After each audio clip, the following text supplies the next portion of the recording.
digamos, con la farmacología de la hemostasia. La hemostasia, todos ya sabemos de la fisiología, pero como les he dicho acá, lo primordial es la fisiología. Y de fisiología sabemos que la hemostasia es los mecanismos que van a evitar o controlar la pérdida sanguínea luego de una lesión vascular. Y eso ya lo saben, como ya se dice, ya lo saben, ya lo han aprendido. No hay como ven ahí el concepto. Mecanismo que protege de pérdidas sanguíneas tras la lesión vascular. Entonces, si hablamos de hemostasia, podemos hablar de dos componentes grandes, digamos, o importantes. El término coagulación, que es un término genérico, porque el término adecuado es formación de un trombo, que se puede ser la hemostasia primaria o la secundaria, y la fibrinólisis, que es la remoción, dilución o lisis de un trombo ya formado. ¿Qué sucede en nuestro organismo? Porque eso ya lo han estudiado ya en fisiología.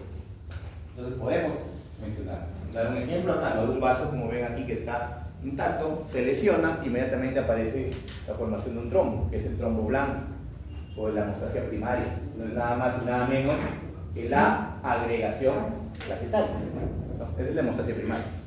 En cambio, la fibrinólisis, como ya dije, una vez que ya el vaso está reparado, el trombo está ya cumplió su función, no se va a quedar todo el tiempo ahí, cumplió su función, entonces aparecen o inician procesos para diluir o destruir ese coágulo formado. Entonces, vamos a hablar directamente de lo que es la hemostasia primaria y la hemostasia secundaria. La hemostasia primaria, como ven la imagen, ¿no? Es un llamado el trombo blanco. El endotelio y las plaquetas, a través de varios procesos, como ven ahí, adhesión, activación, secreción, y por último, de lo que nos vamos a hablar nosotros, de la agregación plaquetaria. Inmediatamente acuden a la lesión y forman una especie de un trombo temporal, porque no es el que va a permanecer para reparar el tejido. Ese trombo blanco puede ser suficiente para pequeñísimos vasos o capilares, pero no es suficiente para heridas más grandes o más profundas.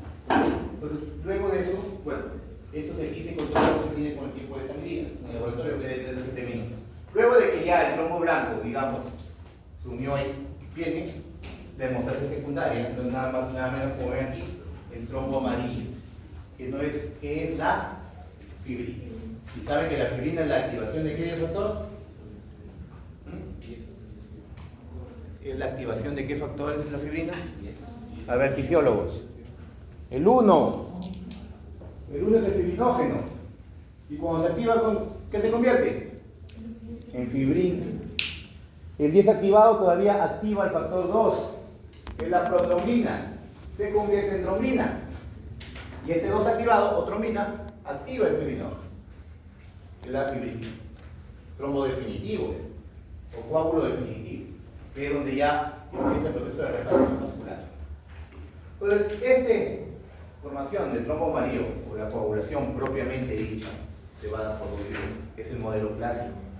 Porque hay otros modelos más actuales, que es el modelo celular, en la que mezclan los dos, pero para fines didácticos y farmacológicos es muy imposible entenderlo a través del nuevo modelo. Entonces seguimos hablando del modelo clásico, que me habla de dos vías, extrínseca y intrínseca. Este modelo lo habla como dos vías totalmente separadas, que no se entrelazan, pero no es así. Bueno, pero para el punto de vista farmacológico tenemos que estudiarlo. Entonces la vía extrínseca, el mismo término lo dice extrínseca. Viene de afuera, una lesión externa, un golpe, ¿no? Un moretón, hay ruptura vascular, ¿no? Cuando se golpean el cuello, por ejemplo, y quedan morados ahí, se cayeron de la moto, se rasparon las rodillas, había una ampolla, se cortaron, etc. Cualquier traumatismo externo va a empezar a través de esta vía, activando un factor llamado el factor tisular. ¿Cuál es el factor tisular que es uno? El fisiólogo. 3. ¿Ya ves? ¿Se dan cuenta? La importancia de fisiología. ¿Pueden entender? Entonces el factor 3 o factor tisular es el que se activa y empieza la vía extrínseca. Es una vía rápida, pronta, que se activa cuando hay una lesión externa.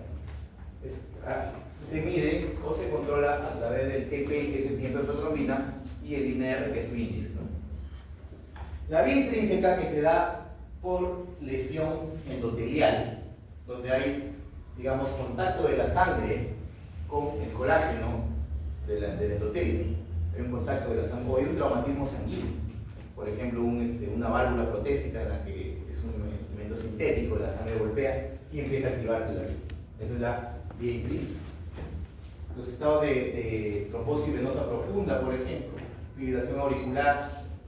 Para que se dé una trombosis, una coagulación a través de la vía intrínseca, tiene que haber una lesión vascular, por ejemplo, un ateroma que se desprende, cuando hablaban de angiogenosis. Se desprende el ateroma, inmediatamente se liberan los factores de coagulación y se empieza la vía intrínseca. Tiene que haber una lesión endotelial, tiene que haber una éstasis sanguínea, por ejemplo, una fibrilación auricular en la que la aurícula no late, sino vibra, hace que la sangre se almacene ahí, se dañe el endotelio y entre en un estado de hipercoagulabilidad. ¿Cómo se llama esta triada? A ver, fisiólogos. Éstasis sanguíneo, lesión endotelial, hipercoagulabilidad. ¿Cómo se llama esta triada?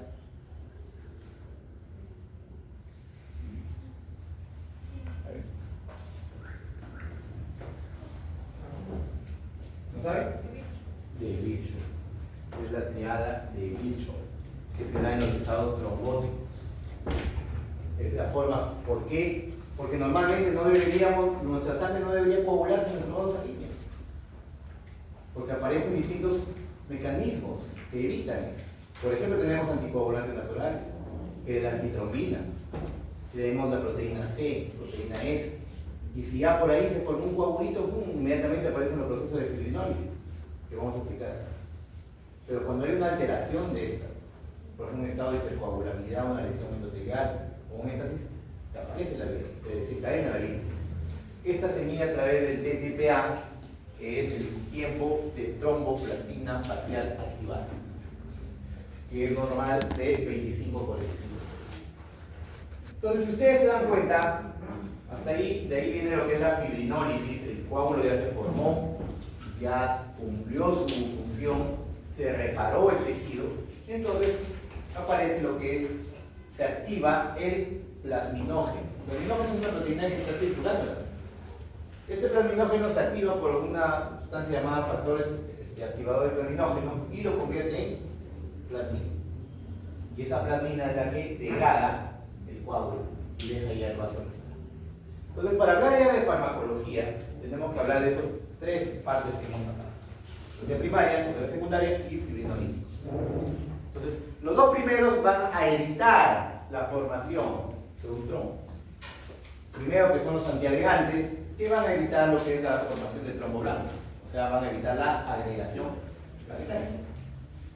Los anticoagulantes, el nombre dice anticoagulantes, van a evitar la coagulación, van a evitar la hemostasia secundaria, la formación del trombo amarillo, o quiere decir, en breves palabras, evitar la formación de fibrina. Bueno, pero ya cuando ya están, digamos, los coágulos formados, vienen los fármacos fibrinolíticos, que es para destruir, romper o degradar un trombo. Bueno, pues aquí están los tres grupos de fármacos, que es lo que vamos a resumir. Bueno, entonces, resumiendo, algo que ya debió saber el siglo pasado, que es la fisiología de la hemostasia. Como pueden ver aquí, hay un vaso lesionado, inmediatamente aparece lo que es la hemostasia primaria. Hay una vasoconstricción y una agregación plaquetaria. Y esto se debe debido a qué sustancia se libera. El tromboxano 2. El tromboxano 2 es el que va a permitir, la vasoconstricción y además la agregación plaquetaria. Luego que se da la hemostasia primaria, viene la hemostasia secundaria, que es la coagulación.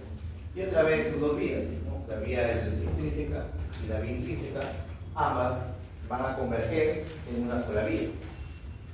Es activar el factor 10 para convertir la protrombina en trombina. Se dan cuenta, la vía intrínseca es un poco más complicada, aquí lo vamos a ver. Entonces, una vez que ya la trombina está formada, es decir, está activada la protrombina, el dosis activado, activa el factor 1, que es el fibrinógeno, que se convierte en fibrina. Esta es la fibrina hecha, pero todavía está desorganizada, todavía no es capaz de asegurar la lesión. Entonces viene el factor 13, que es el factor estabilizador de la fibrina, y ya está el coágulo fuerte. Luego que ya se reparó el vaso sanguíneo, como ven ahí en el coágulo, ya viene lo que es activo el plasminógeno, convierte en plasmina y degrada o retira el coágulo en el vaso que ya está totalmente preparado. Y así funciona. Así funciona.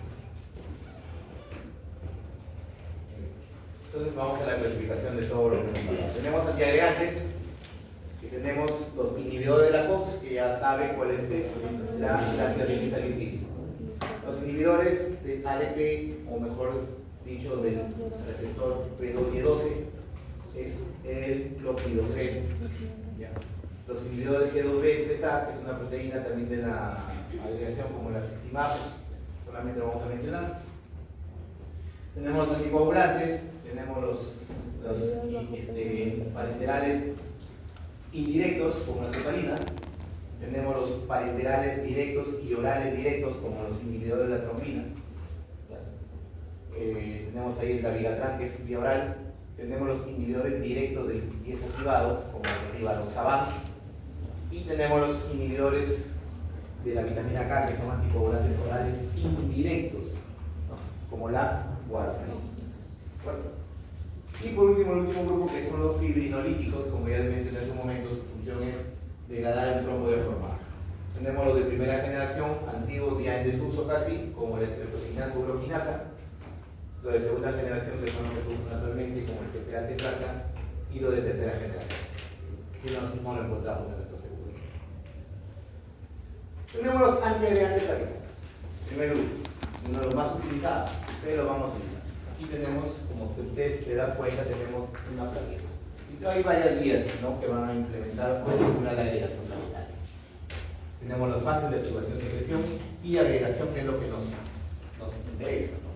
Agregación. Pero para llegar a esta agregación, como ustedes se dan cuenta, tenemos aquí el ácido araquidónico, fosfolipasa 2, vía de la COX. Ya lo hemos estudiado, ya lo saben a qué me refiero. Entonces, esta COX, la ciclooxigenasa 1, que es la plaquetaria, me va a formar el tromboxano A2, que va a activar, digamos, los receptores de tromboxano, activándome la fosfolipasa C, produciendo nitrofosfato, calcio, y se desencadena la y a través de estas proteínas. Por eso es que hay fármacos, como le digo, que se utilizan en esta proteína, pero eso no lo vamos a ver nosotros centrémonos acá. La otra vía es a través del ADP, que activa los receptores P2Y12, igualito con el calcio, y comenzando la agregación. Entonces, ahí lo vemos un poco más detallado, como podemos ver. Entonces, los inhibidores de la COX-1 inhiben la COX, no se produce tromboxano, no hay activación del receptor, no hay liberación de calcio, no hay agregación. La otra es a través de los receptores P2Y12, que son bloqueados o inhibidos por los clopidogrel en este caso, evitando que el ADP actúe y produciendo lo mismo, inhibiendo la formación de calcio, deteniéndose la producción o la agregación plaquetaria.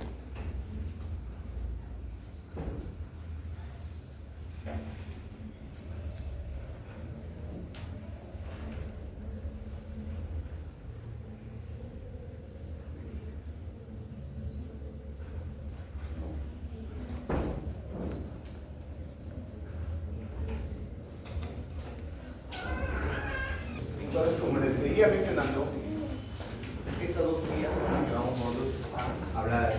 Entonces empezamos por el primero, que son los inhibidores de la COX, que es el ácido acetilsalicílico. Fármaco ya conocido, ya lo hemos estudiado, y saben muy bien que la inhibición de la COX-1 es de forma irreversible, ¿de acuerdo? A diferencia de la COX-2. Entonces, es inhibición irreversible de la COX-1. La COX-1 plaquetaria es altamente selectivo del ácido acetilsalicílico.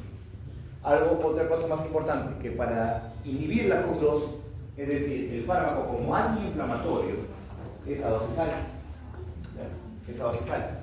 Las dosis que utilizamos como antiagregante, yo quiero que lo sepan, que se lo aprendan de memoria, que es tan fácil, desde 75 a 100 miligramos de la dosis antiagregante. Suficiente. Más de 100 miligramos, ojo, más de 100 miligramos, no va a aumentar la actividad antiplaquetaria. No va a ser más potente ni más eficaz. Es saturado, es su toque. Lo único que pueden hacer con dosis más altas es acelerar la antiagregación, que sea más rápido, que su inicio de acción sea más rápido, pero no va a ser más eficaz.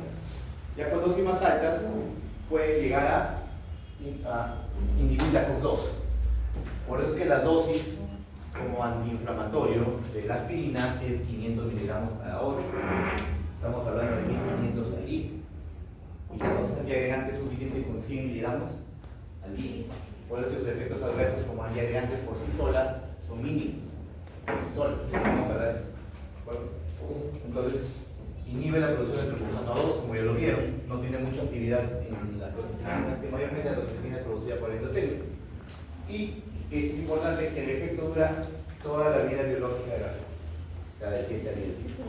Entonces, como siempre les digo, si un paciente llega para operarse, en una fecha para operarse, se le dice que debe retirársele 7 días de la administración de ácido salicílico, para que las nuevas plaquetas que salgan, digamos, sean operativas o sean funcionales. Y si en caso, ¿tu nombre cuál es? Melanie. Y si en caso viene un paciente a tu emergencia con un puñal en el pecho y tienes que operarlo, ¿qué le digo? ¿Que regrese en 7 días?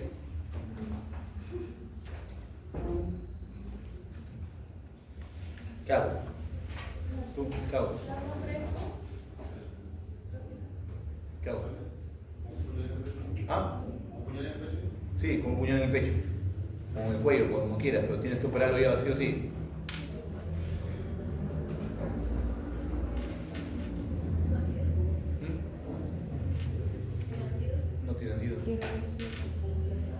Por allá ibas.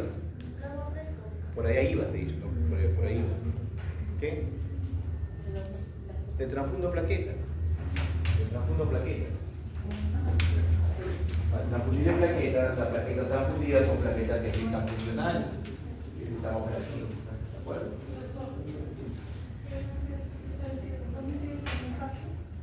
Claro, o sea, por eso, el ácido salicílico no es un antianginoso, pero sirve en un caso de una angina de pecho, como un síndrome coronario, perdón, con el ST no elevado. El ST elevado, el ST elevado ya es un infarto, el seguro del miocardio. Y esto de aquí no le hace ni costilla, porque el infarto se da cuando hay una función total del vaso. Ahí es donde utiliza la fibrinolis, y eso lo vamos a hablar al final. No, cuando hay un síndrome coronario agudo sin ST elevado, cuando hay digamos un infarto no agudo, no hay una obstrucción total del vaso, se le administra los antianginosos para mejorar la oferta, disminuir la demanda y fármacos estabilizadores de placa, como es el ácido salicílico y la cistatina. Pero ahí se le da este de aquí a dosis más altas, ¿ya? Se le da entre 300 a 500 miligramos. No con la finalidad, como les he dicho hace un momento, de que sea más intensa la antiagregación, sino que sea más rápida, porque ya el corazón, digamos, ahí es una isquemia, y evitar que las plaquetas sigan aumentando la placa. ¿Me dejo entender? Ahí se le dan dosis más altas. Pero como antiagregante, como le digo, es suficiente con 100 miligramos al día. Y como ven ahí, es saturado, o sea, más de 100 no va a aumentar la intensidad de la agregación. ¿De acuerdo? Bueno, esto ya lo hemos estudiado. Su inicio de acción es de 1 hora, como les digo, pero con dosis más altas el inicio de la antiagregación puede ser en 20 a 30 minutos, y por eso les digo, solamente acelera. Su eliminación es renal, eso es lo que estaba mencionando, ¿no? Dosis más de 100 miligramos, que puede ser una inhibición completa, o sea, no hay más, se la suelta. Con dosis menores es, digamos, inhibición acumulativa, no va a llegar, por eso es que la dosis es de 75 a 100. O sea, en conclusión, como ven aquí, dosis mayores de 100 miligramos no aumenta el efecto, solo lo acelera. Bueno, efectos adversos, como ya les he mencionado hace un momento, por sí solos no tiene casi efectos, a menos que sean alérgicos. Si es alérgico, ahí sí saben que es no dependiente de dosis, sea cual sea la dosis, igual te va a hacer la reacción alérgica. Ahí sí cambia la cosa. Pero después, dosis dependiente, como es la hemorragia, por sí solas es bien raro, a menos que ya tengas a una patología predisponente, como por ejemplo una presión arterial no controlada, en la que te puede dar un ACV hemorrágico, tomes AINES, coagulados, tomes corticoides, puede incrementar los riesgos de gastrointestinales de sangrado o en algún otro órgano. Bueno, en los niños pequeños sí puede aparecer síndrome de Reye, cuando hay infecciones virales, sobre todo la varicela. Contraindicaciones: sangrado activo, como ya lo mencioné, por ejemplo, una mujer con hiperplasia endometrial, con hematosis uterina, que tengan menstruaciones prolongadas, le das esto aquí, puede incrementar las menstruaciones. con dengue, pues ahí hay que evitarlo, ¿no? Porque en algunas situaciones, el paciente con dengue no se debe utilizar aspirina ni ningún otro AINES, sobre el amor, digamos, un fármaco que no es considerado como AINES porque no inhibe la COX-3. Inclusive hay una literatura que habla de la COX-3. La COX-3 es más que la COX-1, una variante de la COX-1, pero que se encuentra en el sistema nervioso central, que es donde actúa específicamente. La vieja confiable, hipersensibilidad. Esto lo vas a encontrar en todos los fármacos. Todos los fármacos. Así que por ahí si les preguntan, lo primero es hipersensibilidad. Ganarme úlcera, como les mencioné, una úlcera gástrica activa, ¿no? La cardíaca también hay que tener precaución. Porque aparecer ahí la vieja confiable. Bueno, ya mencionamos, acuérdense ese número, 75 a 100 miligramos al día. Hay reducción de riesgo relativo de muerte en infarto agudo miocardio o de reinfarto, porque mejora pues, ¿no? La placa, evita la agregación a nivel de la placa cloromatosa. Síndromes coronarios agudos sin elevación del ST, hay reducción del riesgo relativo de progresión a un infarto agudo completo, que es el infarto Q, o propiamente dicho, cuando hay elevación del ST. Cuando hay una elevación, cuando hay una diferencia, ¿no? Ya lo vamos a ver cuando hay una cardiología, que nos están llevando. Síndrome coronarios agudos sin elevación del ST, llamada también de angina inestable, es una placa teromatosa que está ahí, está oscilante, obstruye, se desobstruye, obstruye, aumenta la demanda, no hay oferta suficiente, o obstruye, disminuye más la oferta y aparece el. Entonces, se llama un síndrome sin elevación de ST o infarto no. Si esa placa que está ahí oscilando se desprende, ¡pum! Ahí sí obstruye el vaso por completo. Y ahí progresa un infarto ya completo transmural. Donde el tratamiento ya, pues, ya el antianginoso ya no sirve. Ahí hay necrosis. Y ahí está Q. ¿Cómo se llama? La onda Q se vuelve prominente. Eso se llama necrosis. Ya lo van a ver en cardiología y lo van a entender más. En ACV isquémico, recuerden que el ACV isquémico también se da por formaciones ateromatosas a nivel de las arterias cerebrales. Así como se forman o se obstruyen las coronarias, también se obstruyen a nivel cerebral. El corazón no es el único. No es el único corazón. Procedimientos de revascularización, como un cateterismo, etc., van a evitar que vuelva a ocluirse la arteria. Vuelven a repetir, aparece ahí, dosis para efectos diplomóticos son menores que para los otros efectos de los salicilados. Tenemos las pinoxilinas. Aquí está el clopidogrel, nombre comercial inicial, clave, ¿no? Tiene el mismo la clopidogrel. Mecanismo de acción, como ya lo mencioné, bloquea la agregación plaquetaria dependiente de ADP, es decir, inhibe el receptor P2Y12 que se activa con el ADP. Entonces, de esta forma, digamos, evita que igual se libere calcio y se toque la agregación. También es irreversible por potasio. No solamente el ácido salicílico, también es irreversible. Pero su acción o su efecto, digamos, antiagregante, este sí es más, digamos, más intenso, más potente que el ácido salicílico. Por eso es de segunda línea. Primero se empieza con el ácido salicílico y luego se procede, que no es suficiente, se procede o cambiar al clopidogrel o utilizar ambos. Porque, ¿qué tipo de sinachismo serían las salicílico con clopidogrel?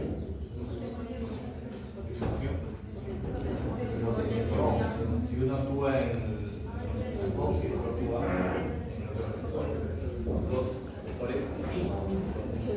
Entonces se utiliza en situaciones especiales. Por ejemplo, cuando la obstrucción es en una placa o un ateroma en el tronco coronario. Si se obstruye el tronco coronario, digamos, todo el corazón. Porque el tronco coronario es el inicio y se desprende la coronaria derecha y coronaria izquierda. La coronaria izquierda que va con la descendente anterior y la circunfleja, y la coronaria derecha que va hacia el círculo derecho. Entonces, si se obstruye el tronco, se obstruye como, digamos, como se dice, el alimentador principal. Un infarto del tronco es prácticamente un infarto pasivo. El paciente, porque la mayor cantidad de corazón. Por eso, cuando hay un tronco o un ateroma en el tronco, el tratamiento tiene que ser más exhaustivo. Y ahí el manejo ya es quirúrgico, un bypass. El metabolismo es hepático efectos adversos sí son más intensos y más comunes que la hepatitis salicílica, con hemorragias, sobre todo gastrointestinales, psicológicas, puede aparecer rash, neutropenia, que es muy raro, pero puede aparecer. Tener precaución en la terapia dual, porque pueden aparecer hemorragias, como les he dicho, más intensas todavía, y evitar el uso con los IVP, porque pueden aumentar su concentración plasmática de clopidogrel e incrementar los efectos. Muy bien, ahora pasamos al otro grupo que ya hemos hablado, que son los anticoagulantes. Ahí está, cualquier uso que hay en la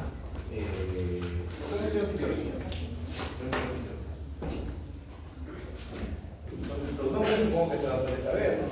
Factor 1, fibrinógeno, perdón.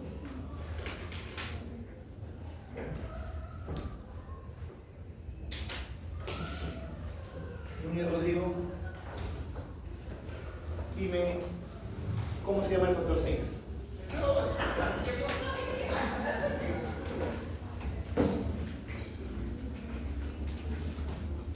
Entonces, no existe. No existe el factor 6. La persona que nombró los factores se fue a feria y estuvo ebria. Y se salteó. El factor 5, el factor 6. Tienen que saber los nombres. Bueno, me supongo que yo se los aprendí el siglo pasado. Muy bien. Entonces, hablamos del modelo clásico, modelo mencionado al inicio, la vía de ejercicio. Si ustedes se dan cuenta, es una vía simple. Hay una lesión tisular y se activa el factor 3. El factor 3 es el factor tisular.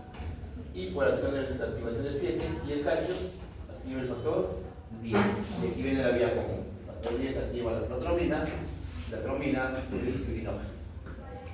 ¿Se mide por cuál? Por el TP, tiempo de protrombina. Es una vía explosiva, ¿no? Rápida, como ya les mencioné, porque se inicia para poder, digamos, reparar un tejido dañado.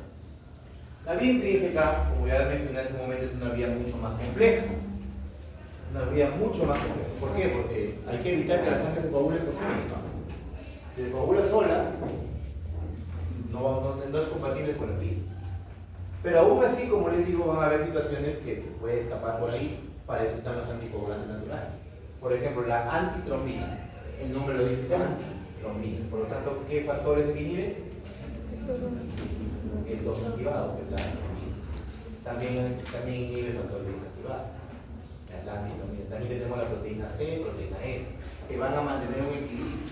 Y si por ahí, como digo, se escapó un coagulito, inmediatamente el plasminógeno se convierte en plasmina y destruye eso. Entonces, nuestro sangre no se mantiene en un equilibrio. Ya cuando hay una alteración ahí, donde vienen los problemas. Por ejemplo, que ya le dije, una trombosis venosa profunda. Por ejemplo, que a ver qué me dicen. ¿Carrera de fútbol? Juan Manuel. Román, tengo un paciente con una trombosis venosa profunda, un coágulo grande en la vena ilíaca derecha. Se desprende un pedazo de ese coágulo, un trombo. ¿En qué órgano termina?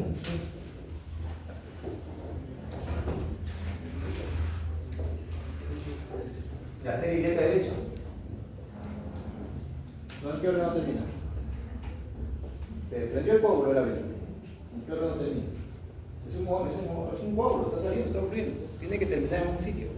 Tiene que quedarse ahí. Porque recuerden que tenemos capilares. Los capilares son milimétricos.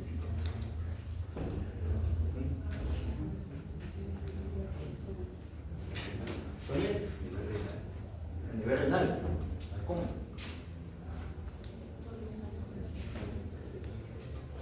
Anatomía, chicos. ¿Las venas a dónde llevan la sangre? A la aurícula derecha. La aurícula derecha pasa al ventrículo derecho. Ventrículo derecho a la arteria pulmonar. Y luego, ¿dónde termina? En el pulmón. Un trombo desprendido de una trombosis venosa te puede producir una tromboembolismo pulmonar agudo. Si el trombo está en la aurícula izquierda, por ejemplo, una fibrilación auricular, Si se desprende, ¿dónde iría? A cualquier parte. ¿A dónde te lleva la sangre en la aorta? Solo venir. Puede atravesar por la carótida interna, ir hacia la cerebral anterior, medio o posterior, producir una isquémica, un tromboembolismo cerebral. O puede irse a la coronaria, o puede irse al riñón, ahí sí, un infarto renal. Puede irse a la arteria mesentérica, producir una trombosis mesentérica. Puede irse a los miembros inferiores, superiores. Anatomía. Por eso es que cuando hay aparición de trombosis, es porque hay una alteración de la matriz. Cualquier cosa puede ser. Y ahí es donde aparece la teada de bicho, que ya les mencioné. Estas maldentas, bien como ven acá, que dice traumatismo sanguíneo o contacto con el colágeno, donde se desprende toda la cascada. Para terminar, por último, activando la trombina y luego el factor 10 trombina y esa trombina se activa se mide con el TTPA o tiempo de protoxina parcial activada, que es normal 125 a 45 segundos.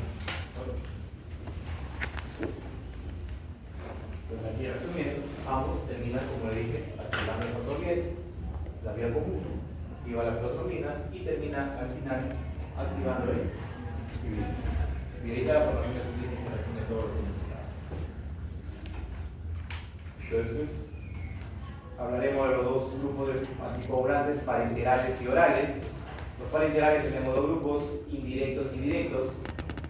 Indirectos, ¿por qué? Porque estos anticoagulantes no van a inhibir los factores de coagulación de forma directa. No vamos a utilizar algo. Es la antitrombina. Y como ya les mencioné, la antitrombina es un anticoagulante natural. ¿Qué hacen estos fármacos? Potencian la antitrombina.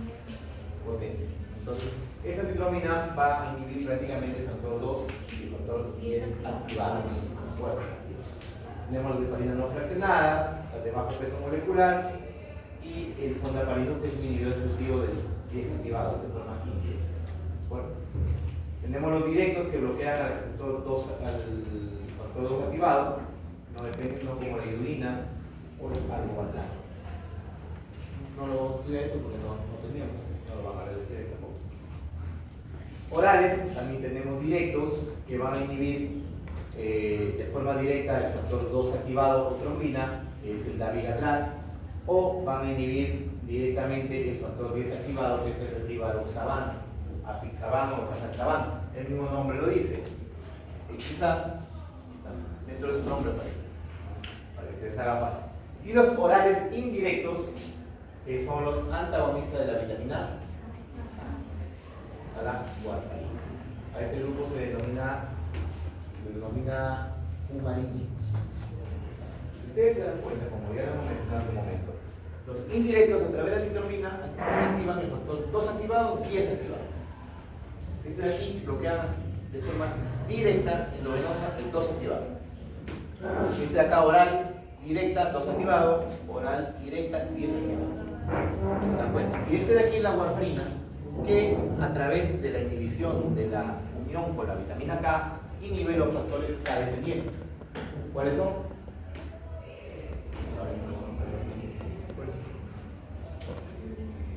Factores K dependientes, ¿cuáles son? No llevamos a fisiología. Así es, 2, 7, 9 y 10. Son los factores K dependientes, los 2, 7, 9 y 10. Y aparte también dos anticoagulantes naturales como la proteína C y la proteína E. ¿Qué es lo que hace la warfarina? Evita o inhibe que la vitamina K se una a estos factores. Entonces actúan los factores inactivos, 2, 7, 9 y 10. ¿Y dónde se une la vitamina K a los factores? En todos lados. El pulmón, en el hígado. ¿Y dónde se forman los factores públicos? En el hígado. Ahí se forman. Entonces, la warfarina actúa en el hígado. Por eso que les he dicho, activados. Los actúan a nivel sanguíneo. Y esto actúa en el. ¿Hicieron la práctica todavía? Todavía. ¿Ya se acaban de ver? No se toma todavía. Entonces, aquí lo que hemos mencionado, la anticoagulación fisiológica, como las antitrombinas, que son las comidas heparina, porque ojo, nosotros también producimos heparina. Se producen, digamos, células cebadas en pequeñas cantidades. Y también tenemos propiamente las antitrombinas. Factor 2 activado y desactivado. El sistema de proteína C inhibe los factores 5 activado y 8 activado. Y su cofactor proteína S, que también inhibe los mismos, el 5 y el 8 activados. Y el sistema fibrinolítico, bueno, como les dije, ya se formó el coágulo, hay que degradar. Aquí resumiendo, vía común, 10 activado, 2 activados. Aquí tenemos los parenterales directos y estos son los indirectos. Parenterales indirectos. ¿Se dan cuenta? La heparina no fraccionada, aquí está AT, que significa antitrombina. La no fraccionada inhibe a través de la antitrombina de igual a igual, 2 activados y 10 activados. En cambio, la de bajo peso molecular tiene una afinidad mayor por el 10 activado. 3 veces más que con el 2, en una relación 3 a 1. Tiene más afinidad por el. Y el Fontaparinux, a través de la antitromina, solamente tiene afinidad por el 10 activado. 10 activado.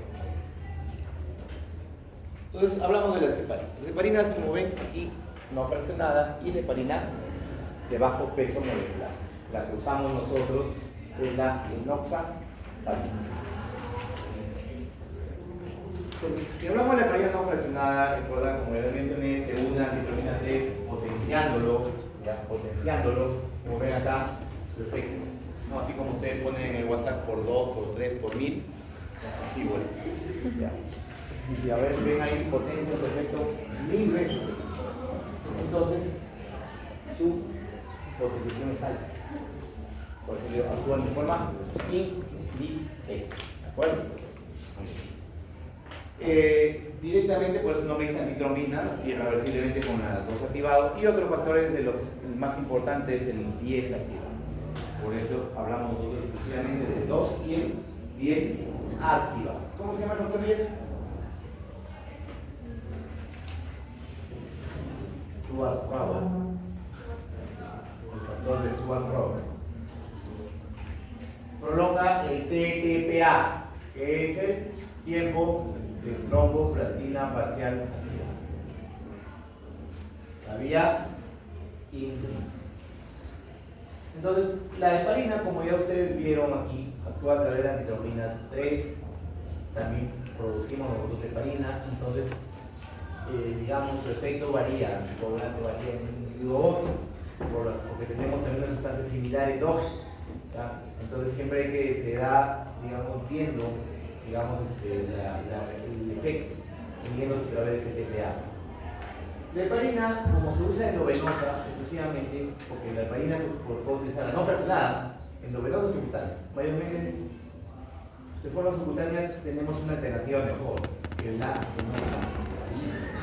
Pero hay situaciones en las que necesitamos vía endovenosa, normal, tenemos que utilizar heparina, como por ejemplo cirugías cardíacas, cateterismos o cirugías de vasos sanguíneos, en la que debemos evitar la coagulación.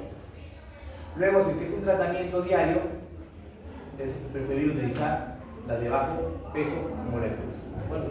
Porque como les digo, es variable, inclusive su unión a proteína plasmática también es variable. En un estado robótico aumenta su unión a proteína y necesita más dosis de heparina. Como les dije, endovenosa subcutánea su administración, es variable su unión a proteínas plasmáticas, su expresión también se da por un mecanismo rápido saturable, que quiere decir que puede acumularse. Llega a un tope de expresión y ya no va a excretar más, hay que tener cuidado. Una de sus ventajas es que no cruza la placenta. Por lo tanto, es seguro su uso durante el embarazo. Bueno, efectos adversos. ¿Cuál creen que sea su principal efecto adverso? Tipo A, ya que es su propio mecanismo de acción.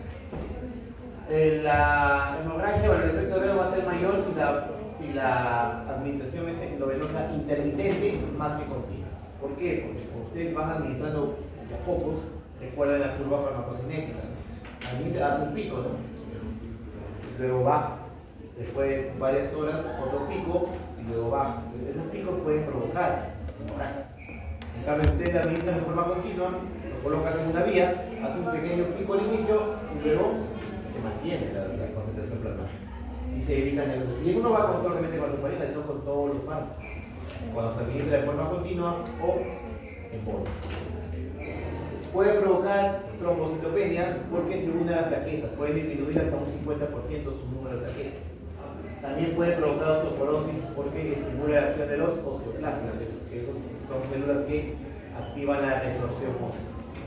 Contraindicaciones: sangrado activo o alto riesgo de sangrado. Ya les dije, ¿no? Una mujer con miomatosis uterina, por ejemplo, o esclerosis endometrial, o úlcera gástrica. Si hay plaquetopenia, hay que evitarlo. Y la vieja confiable, muy bien. Ahí tenemos las dosificaciones, en todo caso que terapéuticas cuando hay propósito o luego de mantenimiento. Y profiláctica para evitar, digamos, en un estado de prevención coagulación. Se monitoriza el edículo en el tiempo de toxina en la instancia. No se olviden. Es el antídoto, el sulfato de protamina. Por cierto, ¿qué tipo de antagonismo hace la protamina con la heparina? ¿Seguro? Competición. Lee lo que dice ahí. Muy bien, muy bien. Lo deduce bien. Un miligramo cada 100 microgramos de heparina. ¿Qué quiere decir? Que va a actuar directamente con la heparina, sin acción de ningún receptor. Por eso es antagonismo químico o de neutralización.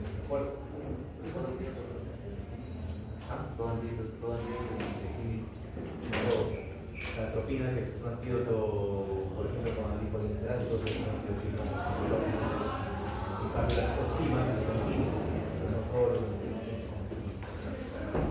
Las heparinas de bajo peso molecular, como ya les mencioné, son anticoagulantes, digamos, derivados de la heparina, la más pequeña, pero digamos más estables farmacológicamente y también dentro del contexto. Por eso es una respuesta más predecible. Su eliminación renal es no celular, eso no va a tender a estimularse. Un tiempo de vida media más larga, inclusive. Tiene menor unión a plaquetas, por lo tanto su riesgo de trombocitopenia es menor. Y menor también riesgo de osteopenia, porque se une menos a los osteoclastos. La unión a la citromina 3, como ya mencioné, va a ser igual que la heparina, con la diferencia de que la afinidad va a ser mayor hacia el factor 10 activado, ¿no? En una proporción de 3 a 1. Bueno, vía subcutánea, este de aquí no se administra por vía endovenosa, por si acaso. Por eso que en la época de COVID, cuando habíamos estado de hipercoagulabilidad, se administraba de forma profiláctica en las vías subcutáneas. Mayormente utilizaban alrededor del abdomen, porque es donde mayor contenido de gas salida. Su biodisponibilidad bastante alta, con una vida media entre 3 a 6 horas. Su limitación de la dosificación es también el antídoto tiende a ser la protamina, pero su efecto es menor. Y como es más estable, su tiempo de vida media es suficiente por suspender unas 8 a 12 horas antes de algún procedimiento. Por ejemplo, si tienen que operar a un paciente, simplemente se suspende la protamina, perdón, la enoxaparina, unas 12 horas antes de que lo opere. No hay problema. ¿De acuerdo? No hay problema. En cambio, la heparina, no, la heparina sí hay que tomarle el TTPA. Entonces, están con heparina, hay que tomar el TTPA antes del procedimiento quirúrgico, porque es variable. De no heparina no. Suficiente con suspenderlas unas 12 horas y se puede operar. Bueno, aquí un ejemplo, un esquema. Esta es la de bajo peso, perdón, no fraccionada, como ven, grande, ¿no? Que da para bloquear el 2A y desactivado, esta es la antitropina, etc. Lo mismo sucede con la heparina de bajo peso mujer, pero no solamente en el gráfico 1, pero también tiene acceso sobre el 2A. Este de acá que es el más pequeñito, el fondaparinol, es solamente exclusivo del 10. Pero siempre digamos, a través de quién? De la antihistamina. Tenemos anticoagulantes orales indirectos. Aquí tenemos los submarinos, la warfarina, un anticoagulante oral. Es un fármaco, digamos, con un índice terapéutico muy estrecho. Eso ya saben, porque el índice terapéutico me indica la seguridad del fármaco. Es un fármaco muy inseguro. Lamentablemente, un mal necesario, pero bien, hay que controlarlo bien. Es más, la leyenda, o bueno, la historia cuenta de que la warfarina se sintetizó como veneno para ratas hace muchos años, pero cuenta también la historia que una persona intentó suicidarse tomando warfarina y no se murió. Entonces, por ahí empezaron a estudiarlo para uso, digamos, clínico. Es más, en la época del COVID, cuando empezaron a tomar lejía para sanarse, de cloro, de sodio, como yo les digo, ¿no? ¿Por qué tomas dióxido de cloro? No, para oxigenar la sangre. ¿Por qué? Porque tiene 2 oxígenos. Entonces tomas ácido sulfúrico que tiene 4 oxígenos. Y te vamos a oxigenar más, ¿no? ¿Lo creen? Entonces, en la época salió a uno de esos, digamos,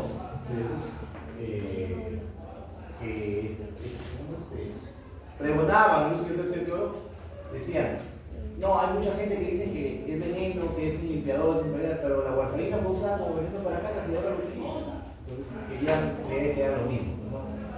No es lo mismo. No, incluso por ahí un colega acá que decía que hacía gárgaras de lejía. Poner unas gotas de lejía y hacía gárgaras para matar el virus. Bueno, ni siquiera es el cloro, estoy con clorito. Bueno, entonces, esta warfarina, con un efecto terapéutico y múltiples, aparte de sus efectos adversos, principales de la hemorragia, también tiene mucha interacción por su metabolismo a través del ROM-P4.5. Y es más, también una variabilidad intraindividual en su respuesta. ¿Por qué? Porque la warfarina depende de quién. ¿De qué depende la warfarina para que tenga una correcta efecto? De la vitamina K. La vitamina K es su antídoto. O sea, si hay vitamina K, la warfarina no va a hacer efecto. Y si no hay vitamina K, su efecto va a ser digamos, muy extremo. ¿Y por qué me refiero a eso? Porque nosotros producimos vitamina K. Nuestras bacterias colónicas producen vitamina K. Y en los alimentos hay vitamina K. Entonces, ¿qué pasa si un paciente esté tomando adecuadamente la warfarina por un tiempo? Su TP está normal y le da una infección intestinal, una diarrea pero tremenda y baja esa flora intestinal. Entonces sus niveles de vitamina K disminuyen. ¿Qué pasa con la warfarina? Aumenta ese efecto y hay mayor riesgo de mortalidad. Vuelta a lo contrario. Está tomando warfarina y empieza a alimentarse con comer alimentos que tengan vitamina K. ¿Qué pasa con su efecto de la warfarina? Baja y puede aparecer trombosis. Entonces por eso es una variabilidad, ¿no?, entre una persona y otra. Entonces por eso es un fármaco incluso cuando se administra. Entonces digamos a familia que tome warfarina, cuando se administra anda con una tarjeta. Y esa tarjeta la ve el hematólogo cada mensual. Y le va variando, controlando semanalmente o mensualmente el TP. Y si hay variaciones le va cambiando la dosis. Usted se da cuenta de la tarjeta en un mes es diferente que la otra. Un día le da media tableta, otro día le da una, otro día le da dos. Así es digamos un tratamiento, por eso barato, cada tableta por 6. Y en la época del COVID salió un personaje a hablar en la televisión que por qué usaban la enoxaparina, que era muy costosa, que tomen la warfarina, que es más barata. Pero la warfarina no es con vitamina. Múltiples interacciones. Requiere una monitorización terapéutica, como les dije, de TP. Y otros riesgos elevados de no cumplir con la adherencia, puede que no haga el efecto adecuado. Entonces, ¿cómo actúa? Como ya les mencioné, ¿en qué órgano actúan? En el hígado, muy bien, de ahí vamos. Entonces, en el hígado, los factores de coagulación K dependientes, 2, 7, 9 y 10, cuando recién se forman, se denominan factores no funcionales. Los homógenos no inactivos, no funcionales. Porque todos los factores de coagulación salen del hígado inactivos y se activan a través de la cascada. ¿No? Por ejemplo, el factor tisular se activa porque hay una lesión y empiezan a activar los demás factores. Salen inactivos todos, pero en este caso son no funcionales. Son el 2, 7, 9 y 10, la proteína C y la proteína S. Pero la proteína C y S son anticoagulantes.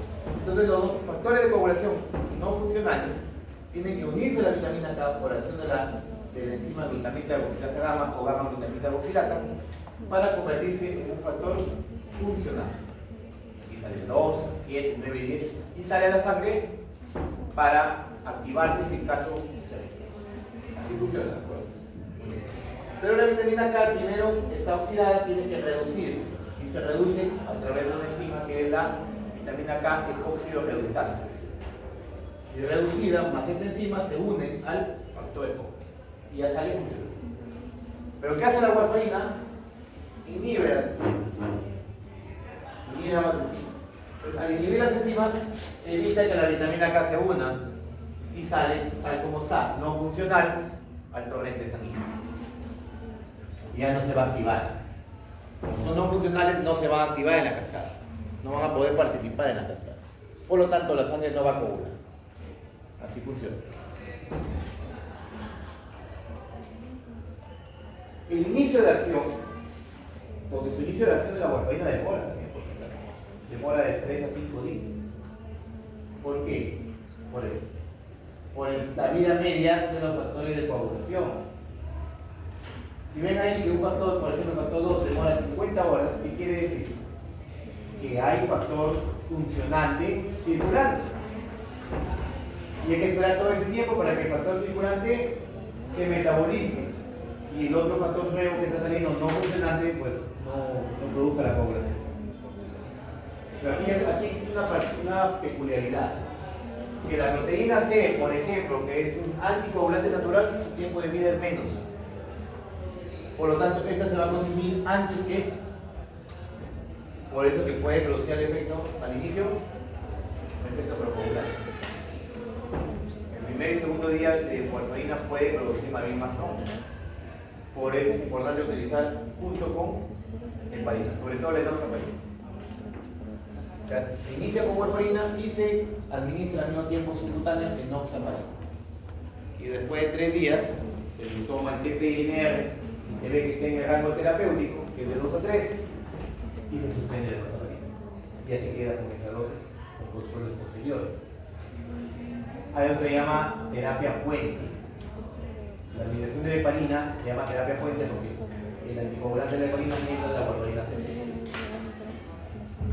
Y al retirar la warfarina, también hay que esperar entre 3 a 5 días. Por ejemplo, llega un paciente ya que sufre fibrilación auricular, puede tener producir trombos en la aurícula, y está tomando warfarina. Pero necesito que se opere una hernia, por ejemplo, lo vamos a operar. Le digo entonces que debe suspender la warfarina 5 días. Pero si yo le suspendo la warfarina y tiene una fibrilación auricular, ¿qué va a pasar? Me va a producir trombos y puede que se muera antes que llegue a sala de operación. Entonces, ¿qué hago? Administro enoxaparina, terapia puente. ¿Con qué finalidad? De que mientras va desapareciendo el efecto de la warfarina, el efecto de la enoxaparina se mantenga. Y la enoxaparina, ustedes han visto ¿qué les he dicho que para operar qué tengo que hacer? Suspender 12 horas. Entonces, ¿qué hago? Al quinto día le tomo un TPNR. ¿Cuánto es el TP normal? ¿El INR normal? De 0.9 a 1.3. Entonces, para que pueda operarse, tiene que tener un INR menos de 1.3. El INR terapéutico, que quiere decir el INR que yo quiero que la warfarina esté en un rango, o digamos, adecuado, es de 2 a 3. Más de 3 puede producir hemorragia, y menos de 2 no está protegido.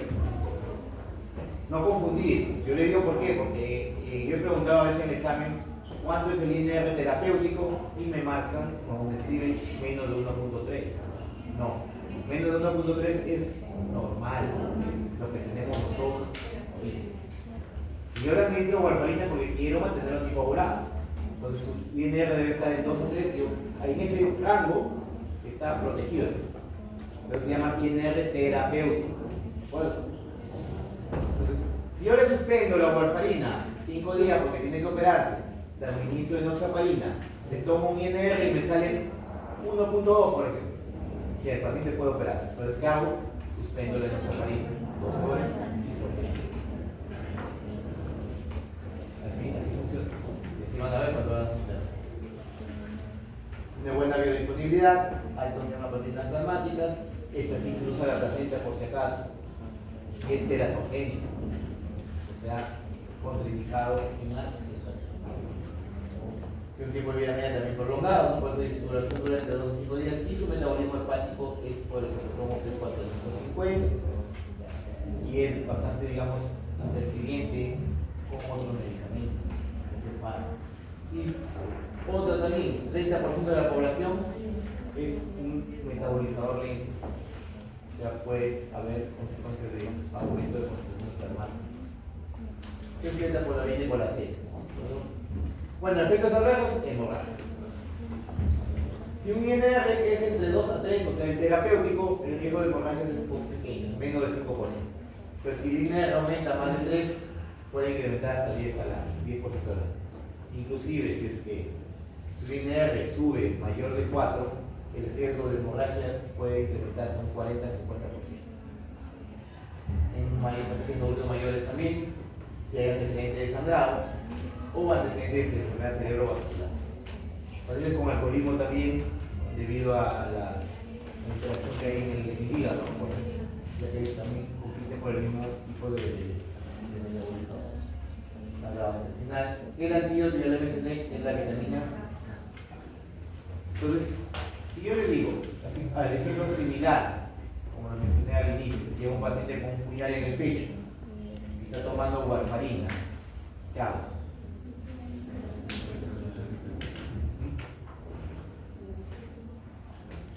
Primero, le administro vitamina K.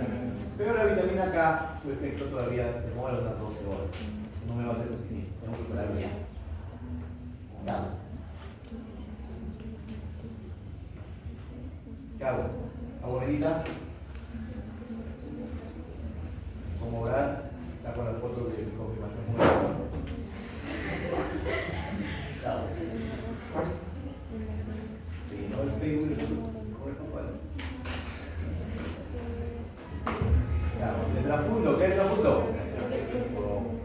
También vivo. ¿Qué tiene que ver la cabeza con lo que dijo su compañera al inicio? ¿Qué fue? Plasma fresco congelado. Porque el plasma está en los factores de coagulación. La misma plaqueta lo se dice. Acá es el trasfondo es plasma, porque el plasma está en los factores de coagulación. Ya le mencioné defectos congénitos y aborto. Es teratogénico, altamente teratogénico. También puede producir necrotizamente muy rápido. Interacciones prácticamente con todo el número de fármacos. Tiempo de UTP, INR, que es la vía objetivo y origen, INR de 2, tiene INR terapéutico. Más de 3 ya puede producir hemorragia. Se va midiendo, controlando. Esto lo controla el hematoma. Ahora con los anticoagulantes orales directos, tenemos los que se utilizan actualmente, son costosos, cuestan entre 10 y 15 soles cada tableta, a diferencia de la warfarina que cuesta 20 céntimos. Tenemos el dabigatran, cuyo, digamos, mecanismo de acción que era, inhibe de forma directa la trombina, en 2 años. Y el Rivaroxaban, ¿qué fotodisponibilidad? Empieza activada. No tiene forma de monitorizarlos, son fármacos muy estables, fármacos médicamente. Si el paciente tiene que operarlo, simplemente se le suspende la dosis del día anterior, se opera y al día siguiente se reinicia. No hay ningún problema. tampoco hay antídoto específico, porque no hay variación a menos porque quiera suicidar y entonces no hay nada más que hacer. Pero digamos, aparte que para que consigan un montón de esto también es bastante costoso. Mira, aquí me hemos mencionado un mes. Miren acá la warfarina. 2 protrombina, ¿no? Protrombina. 2, 7, 9, 10. Ahí aparece la warfarina. Donde actúa en el hígado. Inhibe la adhesión de la vitamina. En cambio, por ejemplo acá, en los activados, heparina no presional, heparina bajo peso molecular, inhibidores directos endovenosos, inhibidores directos vía oral. ¿Cómo se llama el inhibidor directo de vía oral? Se olvidaron quitar la antihipertensión anterior. ¿Saben a quién me hacen acordar ustedes? ¿Han visto Nemo? ¿Buscando Nemo? Calores. Si lo acaban de leer hace rato. Gaby Gatrán.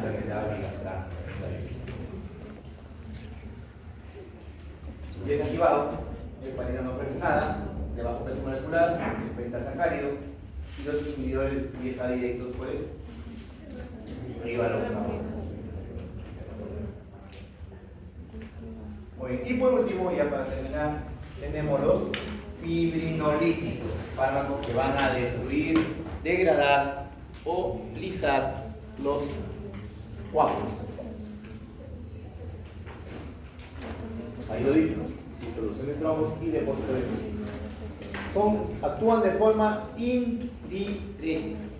No degradan directamente los trombos, sino lo que hacen es promover o estimular la transformación del plasminógeno en plasmina.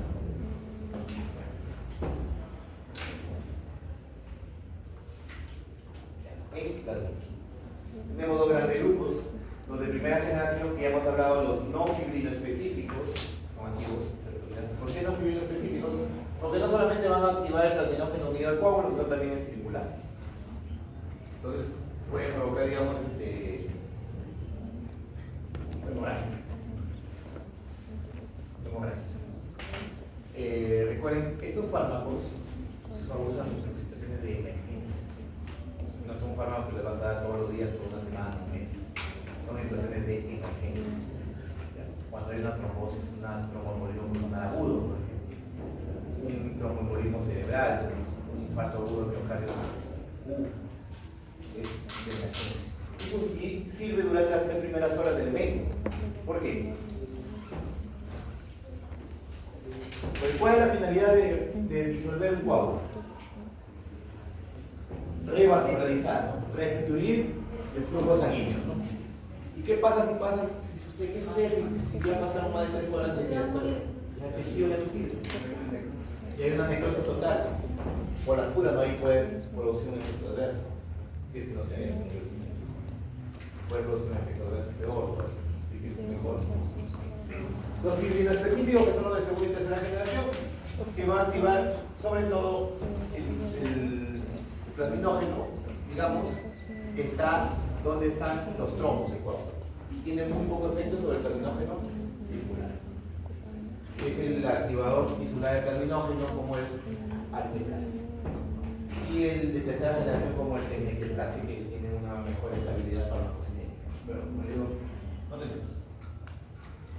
Efectos adversos, ¿cuál creen que sería su principal efecto adverso? Hemorragia.